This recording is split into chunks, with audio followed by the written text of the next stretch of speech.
All right, y'all, it's round two, and this time it's the Sirui 24mm versus the Vazen 28mm. I will be doing proper reviews on all these lenses when I get a moment, but for now I'm just doing quick takes comparing these two like equal focal lengths. As you guys saw before, I did the Vazen 40mm versus the Sirui 35mm. Both of my Sirui lenses have the anamorphic bokeh insert from Anamorphic on a Budget. Shout out to Tito. So my main gripe with the Vazen 40mm, actually, let me get it out for you. So this is the Vazen 40mm. I have the Freewell variable ND filter on there. Yes, they make a 95mm one. And then here's the Vazen 28mm. Their 28mm is badass and small. Out of all these anamorphic lenses I have on my hands right now, between the Siris and the Vazens, this has the best like organic looking flares that come out of it. In a moment here, we'll go through all the footage between these two lenses and just comparing them. The main point of this is that these are both RF mount. I got this lens through MTF Services. Everyone asks me how I'm using the Sirui lenses on the red Komodo. MTF Services are reconverting these. You have to pay like an extra $200 to $400. This is a $1,000 lens. I had to pay $1,400 to get it from MTF. On top of that, it was shipped to DHL, I think it is. For the first time ever, I got hit with a, no, you get hit from like a customs fee or something like that. What's that called? Your Crocs are still stuck there. I legit cannot remember what that is called. But basically, it got stuck in customs, and in order for them to release it, I had to pay that $200 fee. Literally like 2 hours later, DHL delivered the lens. So that was kind of suspect. I don't know what the deal is with that, but I called MTF Services and they were just like, yeah, well, duh, that happens sometimes, which is weird because my 35mm didn't get hit with any fees like that. So again, just be aware, if you're going to buy a lens through MTF Services, they do not disclaimer on their site, but you might get hit with by customs to pay up a little bit more. So I paid $1,600 for this $1,000 lens.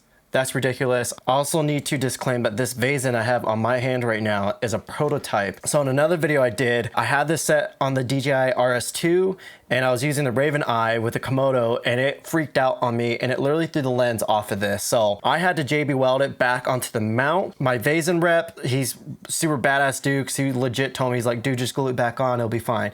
So I was like, all right. So JB weld, and so far, this is being held on a lot better. Again, on that shoot I was using it on, it was kind of like a robust run and gun shoot and it held up just fine.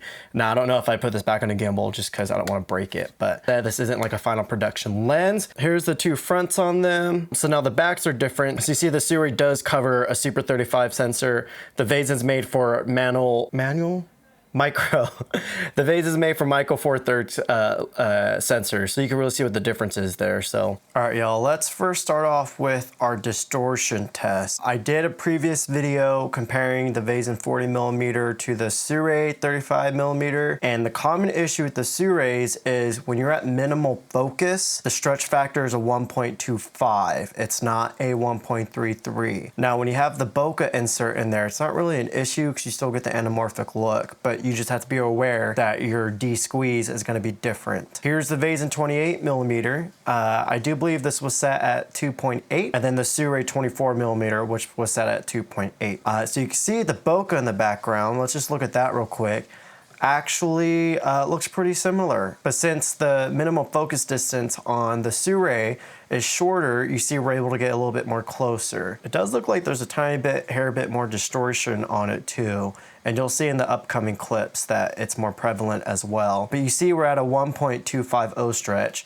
Now again, this is supposed to be a 1.33 stretch lens. You see when we put it to 1.33, there's actually some distortion going on there. So again, this only affects if you're at minimum focus. I should probably do another video on comparing what the distortion factors are at every inch or every foot, seeing like what the perspective is on everything like that. This is more of a sharpness and bokeh test. So again, I put Tito from Anamorphic on a Budget. I put one of his bokeh inserts in here.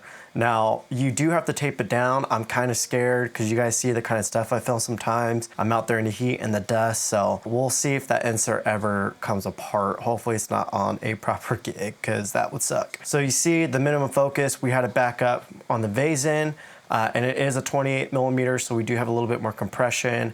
On the 24 on the Sirui, we're able to get a little bit closer. This is the Vazen at 2.2, f2.2, and then the Sirui at 2.8. Now the Vazen at 2.8, let's pay attention to the wood back here. You see at 2.8, we're getting the waterfall bokeh effect on both lenses. I still like the Vazen's more. It's an actual proper anamorphic lens. We'll go over coverage and everything too. Here it is at f4, that's the Sirui.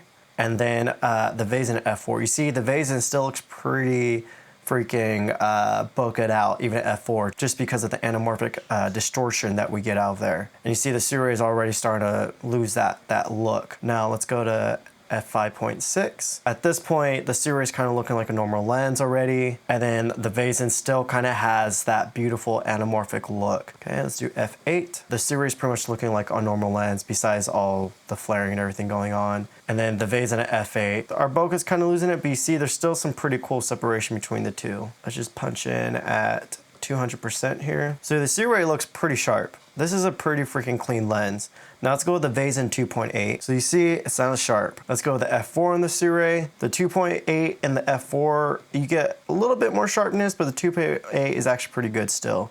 But you see we are getting more texture out of here on the f4.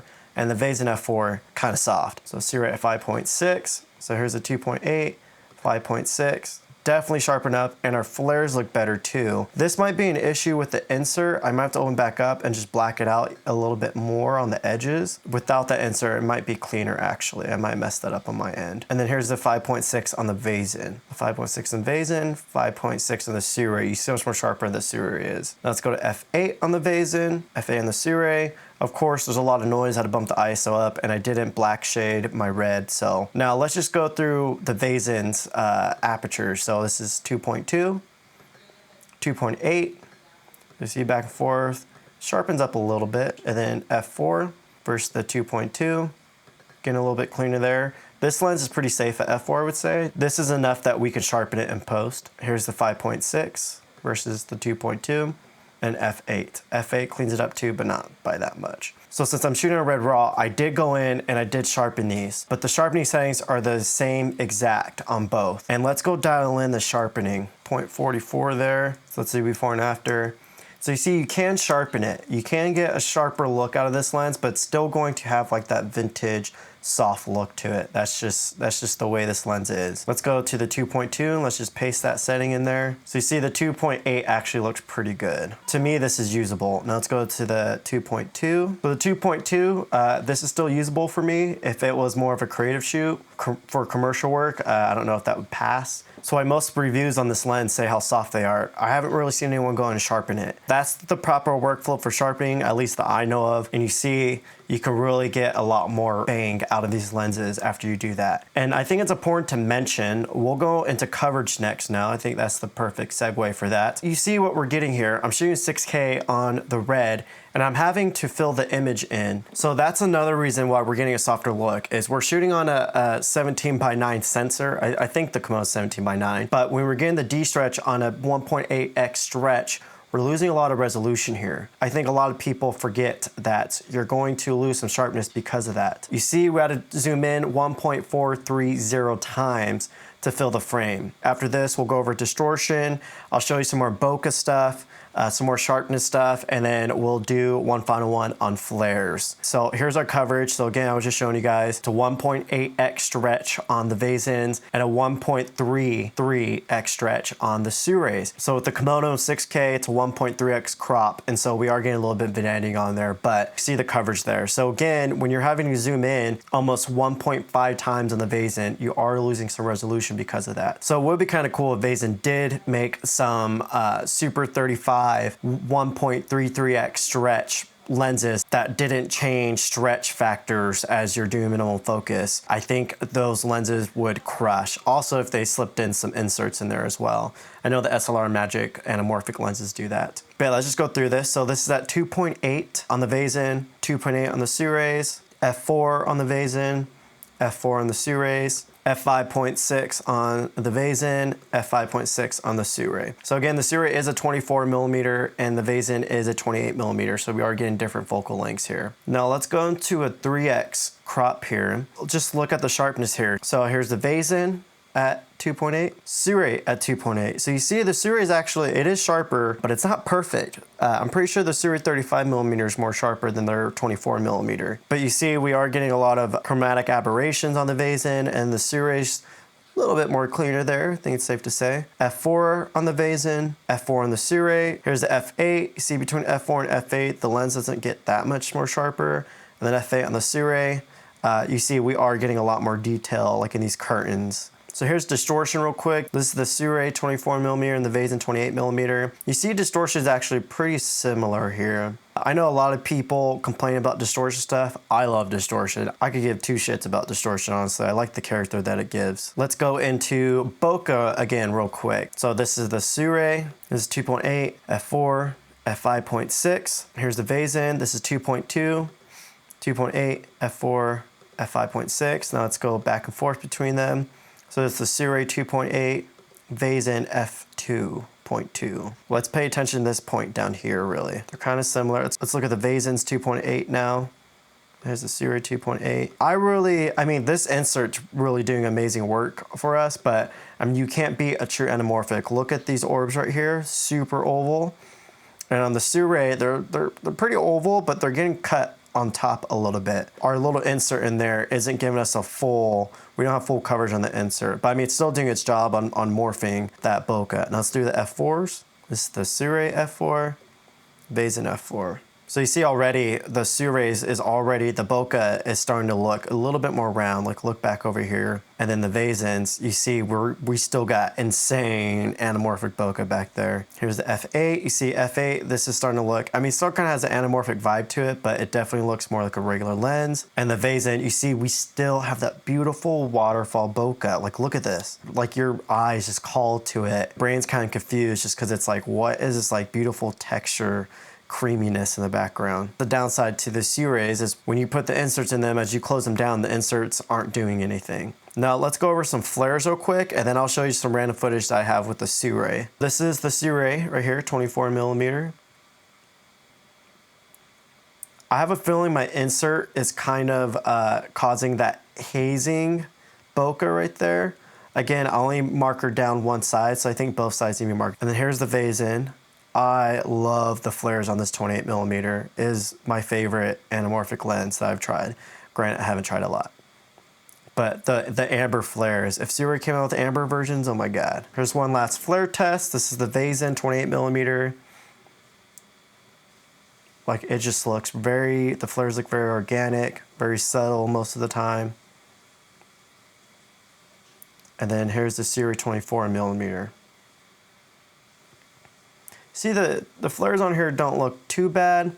There was another clip, I don't know where it went, but it was a nighttime shot, and the flares are just like insane on it. A little bit overdone for me. So if you're gonna be shooting it in a thing where you're gonna have a lot of light sources coming into the lens, I don't know if I'd recommend the Sirui 24mm for something like that. It'd be super badass if Red gave us a anamorphic mode on the Komodo, so we don't have to do all this post cropping and filling and everything. Because currently when you're monitoring with this lens, it's very hard to nail focus because you're having to de-stretch it by 1.8 times, and then you're having to zoom in your monitor by like 1.5 times almost, just to get the monitor to fill out properly. When you do that, your monitor's getting confused and your camera's getting confused because it's not sure like what's really in focus because there's so much distortion going on. That's another upside to this lens, is it's a lot easier to focus. You're not having to do as much de-stretch, but again, you're losing the anamorphic look out of it too. So as I was saying before, it's a lot of give and takes between the two. I have heard that the Vazen lenses on the Z Cam are a lot easier to focus and that they look sharper. So I don't know what the deal is with that compared to the Blackmagic 4K and compared to the Komodo. So I'm sure there's something going on there. It's probably getting more sensor coverage and they're not having to crop as much. And on top of that, there's a Z Cam does a lot of in-camera sharpening even if you turn it off. So that's pretty much it. Again, I just wanted to do like a quick take comparison of them. I'll do individual reviews of all these lenses when I get a moment. So yeah, that's it.